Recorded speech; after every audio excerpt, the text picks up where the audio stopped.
নমস্কার বন্ধুরা, তোমাদের সবাইকে অনেক অনেক স্বাগত জানাই বন্যা রান্নাঘরে। আজকে আমি তোমাদের সঙ্গে শেয়ার করব হচ্ছে বেগুন দিয়ে গ্লাস কাপ মাছের একটা পাতলা ঝোল রেসিপি। খেতে কিন্তু খুবই ভালো লাগে আর খুব অল্প মশলায় কিন্তু এই রেসিপিটা বানাবো। অনেকে অনেক মশলা জাতীয় খাবার খায়, তো সবসময় কিন্তু মশলা জাতীয় খাবার ভালো লাগে না, একটু মাঝে মাঝে হালকা পাতলা ঝোল খেতেও কিন্তু খুবই ভালো লাগে। তার জন্য দেখো বাজার থেকে কিন্তু একদম টাটকা তাজা বেগুন নিয়ে এসেছে। এই বেগুন দিয়ে কিন্তু মাছের ঝোলটা করবো। আর তার সঙ্গে দেখো এই যে মাছটা কেটে নিয়ে এসেছে। মাছের ওজন ছিল হচ্ছে 5 কিলো। তোমরা আগে কিন্তু দেখে নিয়েছো মাছটা কত বড়, তো সেখান থেকে কিন্তু 2 কিলো মাছ নিয়ে এসছে। এই দেখো এই যে লেজার সাইডটা, আর এই দেখো এই যে, তো মাছটা কিন্তু অনেক বড় ছিল। এই দেখো আঁশটা কত বড়। তো এই মাছটা কেটেই কিন্তু আজকে এই বেগুন দিয়ে ঝোলটা রান্না করবো। খুবই অল্প মশলায় বন্ধুরা, বলতে পারো মশলা ছাড়াই। তো এই মাছটা কেটে নেবা। যে সকল বন্ধুরা নতুন ফেসবুক থেকে দেখলে অবশ্যই পেজটি ফলো করবে, আর ইউটিউব থেকে দেখলে অবশ্যই চ্যানেলটি সাবস্ক্রাইব করবে। তো চলো শুরু করি যে কিভাবে আমি মাছটা কাটি তারপরে রান্না করবো। তো দেখো এইটা কিন্তু পিস করলে অনেক বড় বড় পিস হবে। তো দেখি একটা পিস করে দেখি কেমন হয়।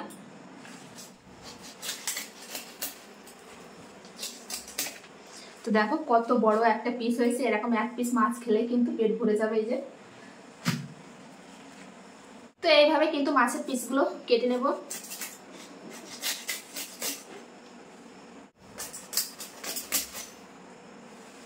তো দেখো এক সারি কিন্তু হয়েছে। লেজার সাইডটা এখনো কিন্তু এই যে এটা আছে, এটা কিন্তু মাঝখান থেকে পেটি বের করে নিতে হবে, না হলে কিন্তু এত বড় পিস কিন্তু কড়াইতে দিলে ভাজা যাবে না। দেখো কত বড় পিস হবে, 1 বিঘে। তো এটা মাঝখান থেকে কেটে নেব। প্রথমে কিন্তু পেটির মাছ কেটে নেব।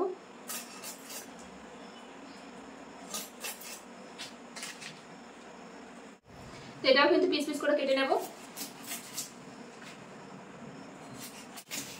মাছের পিসগুলো কেমন হচ্ছে অবশ্যই কমেন্টে জানিও।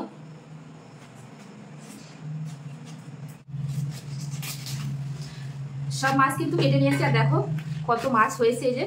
তো এখন এই মাছগুলো ধুয়ে নিয়ে মশলাপাতি নিয়ে ফিরে আসছি। মাছগুলো কিন্তু খুব সুন্দর করে ধুয়ে নিয়ে চলে এসেছি। এই দেখো, তো এখান থেকে কিন্তু পরিমাণ মতো মাছ নিয়ে নেবো, আর বাকিটা কিন্তু রেখে দেবো।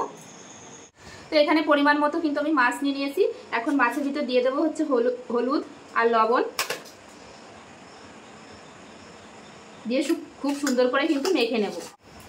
মাছে কিন্তু খুব সুন্দর করে লবণ হলুদ মেখে নিয়েছি। এই যে গ্যাস ধরিয়ে গ্যাসের উপর কড়াই বসিয়ে দিয়েছি। কড়াই কিন্তু খুব ভালোভাবে গরম হয়ে গেছে। এখন মাছ ভাজার জন্য দিয়ে দেবো সরষের তেল।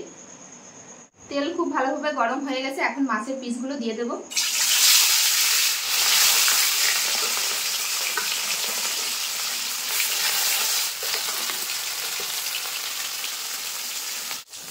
মাছগুলো এবার একটু উল্টে দেবো।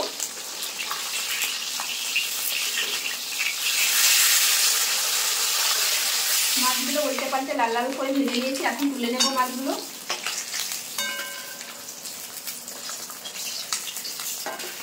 বাকি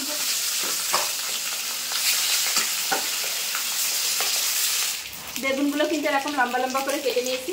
তো এটা ধুয়ে নিয়েছি। এখন কিন্তু গামলার ভিতর দিয়ে দেবো। দিয়ে একটু লবণ হলুদ মেখে নেবো।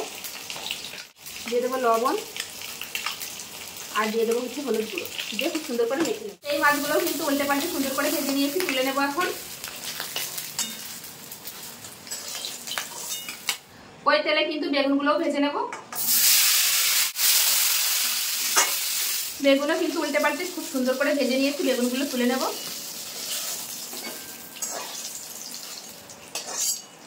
ওই তেলের ভিতর কিন্তু আমি আরেকটু সরষের তেল দিয়ে দিয়েছি। এবার ফোড়ন করে নেব। ফোড়নে দিয়ে দেবো হচ্ছে 2টো তেজপাতা, আর দিয়ে দেবো শুকনো লঙ্কা, গোটা জিরে আর রাঁধুনি। ফোড়নটা কিন্তু একটু ভাজা ভাজা করে নিয়েছি। আদা বাটা দিয়ে দেবো। এবার এর ভিতরে দিয়ে দেবো হচ্ছে চেরা কাঁচা লঙ্কা। খুব অল্প মশলায় কিন্তু রান্না করব। এবার দিয়ে দেবো হচ্ছে হলুদ গুঁড়ো, আর দিয়ে দেবো একটু জিরে গুঁড়ো 1/2 চামচ। দিয়ে মশলাটা একটু ভাজা ভাজা করে নেব। মশলা কিন্তু একটু ভাজা ভাজা করে নিয়েছি। এবার দিয়ে দেবো হচ্ছে পরিমাণ মতো জল। কিন্তু খুব ভালোভাবে ফুটে গেছে। এখন আমি ভেজে রাখা মাছগুলো প্রথমে দিয়ে দেবো।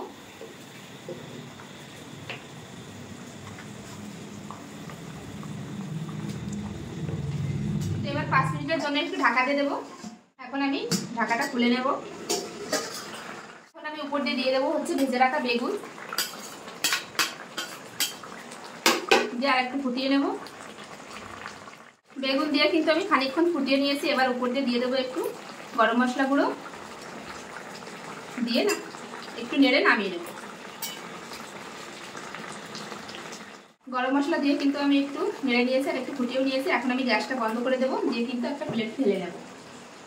আর দেখো কত সুন্দর হয়েছে, একদম কিন্তু বেগুন দিয়ে গ্লাস কাপ মাছের পাতলা ঝোল।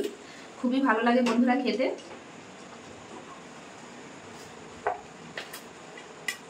প্লেটে কিন্তু ঢেলে নিয়েছি আর দেখো কত সুন্দর দেখা যাচ্ছে, একদম কিন্তু স্বাস্থ্যকর পাতলা কিন্তু একটা রেসিপি। আমি এখানে বেগুন দিয়ে করেছি, তোমরা অন্য যে কোনো সবজি দিয়েও কিন্তু এই রান্নাটা করতে পারো, খুবই ভালো লাগে বন্ধুরা খেতে।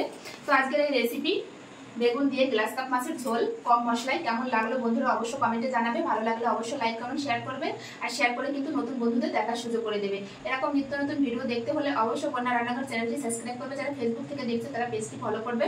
তো সবাই ভালো থেকো, সুস্থ থেকো, আবার দেখা আসছে নতুন কোনো রেসিপির সঙ্গে। কেমন হয়েছে রান্নাটা কমেন্ট করতে কিন্তু ভুলবে না। তো চলো বন্ধুরা সবাই ভালো থেকো, সুস্থ থেকো, আবার দেখা হচ্ছে নতুন কোনো রেসিপির সঙ্গে। ততক্ষণের জন্য বাই।